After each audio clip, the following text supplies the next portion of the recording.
Well, I think it is actually an emotional choice that people need to make. If one looks at the despair and anger and frustration that's existing out in South Africa, these are emotional things that people are feeling.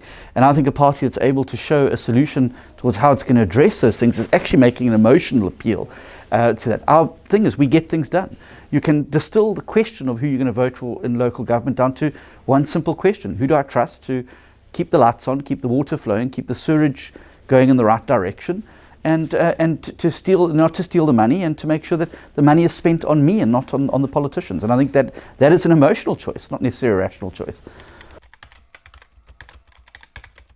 Well, I think it's very difficult. I mean, if it's in a DA ward in an ANC-run municipality, it's very difficult. That's why we're making the case, and they said, give us a majority in those municipalities so that we can get things done in that municipality. It's very difficult to do things from an opposition.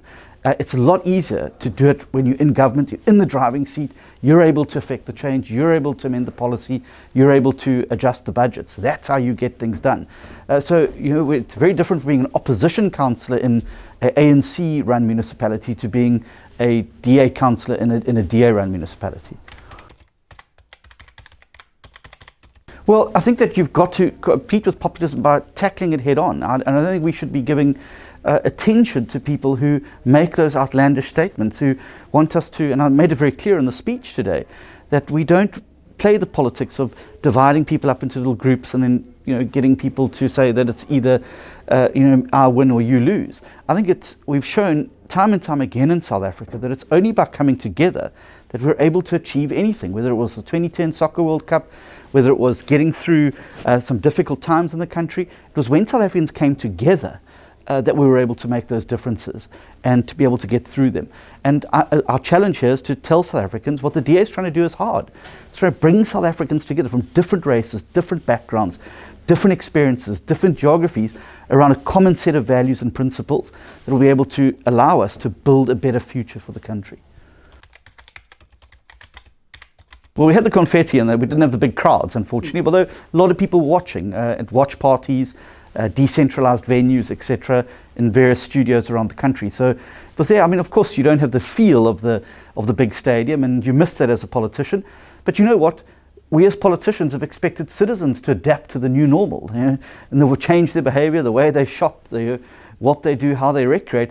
I think it's only fair that we also start to adapt to the new normal and start to make those adjustments. And the important thing for me was that we complied with the law. We were COVID compliant. And I think that that's going to be a challenge to the other parties as well, especially as they launch their manifestos.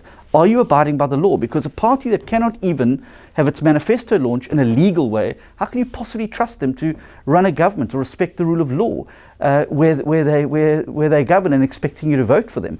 And so I think it was very important as a party. One of our foundational principles is respect for the rule of law.